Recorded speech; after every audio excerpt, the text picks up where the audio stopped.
नमस्कार दोस्तों, मैं डॉक्टर प्रियंका सिंह स्वागत करती हूँ आप सभी का। इस वीडियो में हम ये डिस्कस करेंगे कि कीमोथेरेपी के पेशेंट्स को किस प्रकार का डाइट लेना चाहिए ताकि वो साइड इफ़ेक्ट्स को मिनिमाइज़ कर सकें। सबसे पहले जो सबसे इम्पॉर्टेंट फूड आइटम हम ऐड कर सकते हैं अपनी डाइट में वो है हाई प्रोटीन रिच फूड। ऐसे पेशेंट्स जिनको कीमो चल रहा है उनके लिए ज़रूरी है कि वो अपने डाइट में मूँग की दाल, मसूर की दाल ऐड करें। मूंग की दाल अक्सर हम लोग बॉईल करके बनाते हैं, लेकिन यहाँ पर अगर हम उसको ओवरनाइट सोक करके मॉर्निंग में चीला बना के पेशेंट को देंगे तो मैक्सिमम प्रोटीन कंटेंट पेशेंट को मिल जाएगा। उसी के साथ अगर हम उसमें थोड़ा सा स्टफिंग वेजिटेबल्स का भी कर देंगे तो पेशेंट को फाइबर का कंटेंट भी अच्छा मिल सकता है। इसी के साथ में हम पेशेंट को सोया चंक्स दे सकते हैं। सोया चंक्स के अलावा हम लोबिया की दाल भी दे सकते हैं। अगर पेशेंट को मिल्क से इंटॉलरेंस नहीं है तो पेशेंट अपने डाइट में थोड़ा गाय का दूध भी ऐड कर सकता है। प्रोटीन अगर डाइट में पेशेंट अच्छा रखेगा तो उनके बॉडी के अंदर जो मसल्स हैं उसका लॉस नहीं होगा।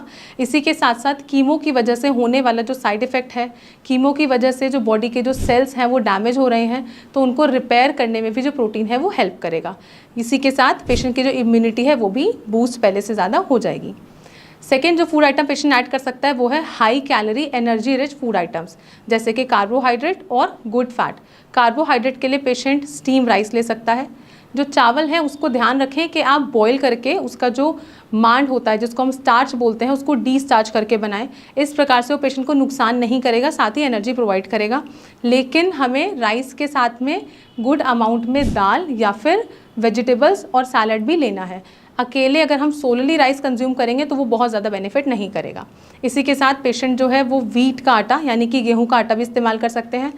थोड़े 50 और 60% जो रेशो है वो हम गेहूं का रखेंगे। उसके अलावा हम रागी, जौ, जवार या बाजरा भी ऐड कर सकते हैं, जिसकी वजह से पेशेंट को फाइबर का कंटेंट अच्छा मिल जाएगा। कार्बोहाइड्रेट रिच जो फूड आइटम्स हैं उसको लेने से पेशेंट के बॉडी के अंदर वीकनेस कम होगी।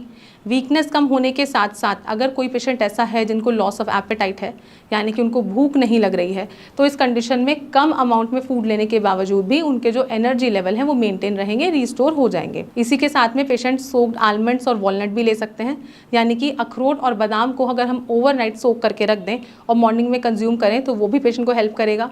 अंजीर को भी हम भिगो के रख सकते हैं, उसको भी हम नेक्स्ट डे कंज्यूम कर सकते हैं।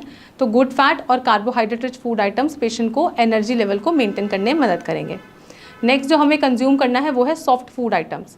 ऐसे फूड आइटम्स जो कि ईजी टू च्यू हैं, जो कि पैलेटेबल हैं, जैसे कि खिचड़ी, दलिया, ओट्स या फिर मैश्ड पोटैटोज़, यानी कि हम आलू को बॉईल करें। बॉईल करने के बाद अगर हम उसको मैश करके थोड़े से हल्के स्पाइसेस ऐड करके अगर हम पेशेंट को देते हैं तो पेशेंट वो कंज्यूम कर सकता है। ये अक्सर उन पेशेंट में ज़्यादा हेल्प करेगा जिन पेशेंट्स को नोज़िया और वॉमिटिंग का प्रॉब्लम देखने को मिल रहा है। तो अगर किसी भी पेशेंट को उनको मन ऐसा लगता है कि उनको वॉमिटिंग होने वाला है, उनका मुंह का टेस्ट ख़राब हो रखा है, तो हम उनको दलिया दे सकते हैं, खिचड़ी दे सकते हैं। हमें यहाँ पे ये ध्यान रखना है कि खिचड़ी, दलिया या ओट्स बनाते समय अगर हम उसके अंदर वेजिटेबल्स ऐड कर देंगे तो वो पेशेंट को और ज़्यादा बेनिफिट करेगा।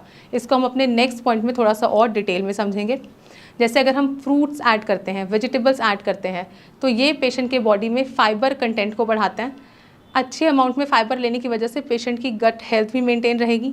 डायरिया, कॉन्स्टिपेशन जैसे प्रॉब्लम भी पेशेंट को फेस करने नहीं पड़ेंगे।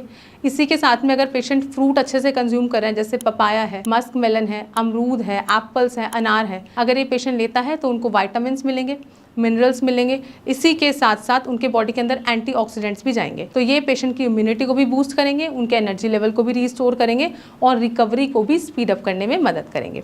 इसी के साथ में हमें ध्यान रखना है कि हमें फ्लूइड कंटेंट भी अच्छी मात्रा में लेना है, यानी कि पेशेंट को पानी एम्पल अमाउंट में पीना है। अच्छे अमाउंट में अगर पेशेंट पानी पिएगा तो उनकी बॉडी हाइड्रेटेड रहेगी और वही हमें कॉन्स्टिपेशन नहीं फेस करने पड़ेगा। इसी के साथ में जो पानी है वो पेशेंट के बॉडी से टॉक्सिन्स को भी फ्लश आउट करने में मदद करेगा।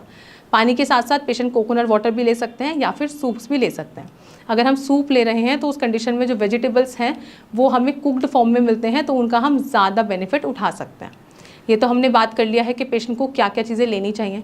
अब अगर हम बात करें कि हमें क्या चीज़ें अवॉइड करनी है, तो सबसे इंपॉर्टेंट है कि हमें पैकेज्ड फूड नहीं लेना है। ऐसी कोई भी चीज़ जिसके अंदर कोई एक्सपायरी डेट होती है, जो पैकेज फॉर्म में है, चाहे आप अभी खाएं चाहे आप 6 महीने बाद खाएं, इस प्रकार का जो फूड होता है उसके अंदर बहुत हैवी अमाउंट में प्रिजर्वेटिव यूज़ होता है, उसको हमें अवॉइड करना है। इसी के साथ साथ हमें बहुत ज़्यादा ठंडी चीज़ें नहीं देनी है, बहुत ज़्यादा गर्म चीज़ें नहीं देनी है। यहीं पर हमें ये ध्यान रखना है कि पेशेंट को बहुत ज़्यादा ऑयली फूड ना दें, बहुत ज़्यादा स्पाइसी फूड भी ना दें।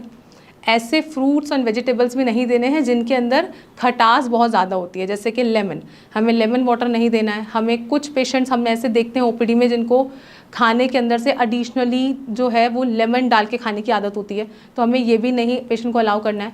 इसी के साथ साथ हमें टैमरिंड यानी कि इमली, अमचूर, किसी प्रकार का खट्टा भी पेशेंट को खाने नहीं देना है। तो अगर आप कैंसर के पेशेंट हैं, आपकी कीमोथेरेपी चल रही है, अगर आप इस प्रकार से अपनी डाइट को मैनेज करते हैं तो आपकी जो रिकवरी है वो काफ़ी हद तक स्पीड अप हो सकती है और आप पहले से बहुत ज़्यादा बेटर महसूस कर सकते हैं। मैं आशा करती हूँ वीडियो आपको इन्फॉर्मेटिव लगा होगा। अगर आप कैंसर से रिलेटेड, कीमोथेरेपी से रिलेटेड और जानकारी चाहते हैं तो आप हमारे चैनल से जुड़े रहें। आपको कोई भी क्वेरी है तो आप नीचे दिए गए नंबर पर भी कॉन्टैक्ट कर सकते हैं या फिर आप कमेंट बॉक्स में अपना नंबर ड्रॉप कर सकते हैं। जल्द मिलते हैं अपनी नेक्स्ट वीडियो में, तब तक के लिए नमस्कार एंड स्टे हेल्दी।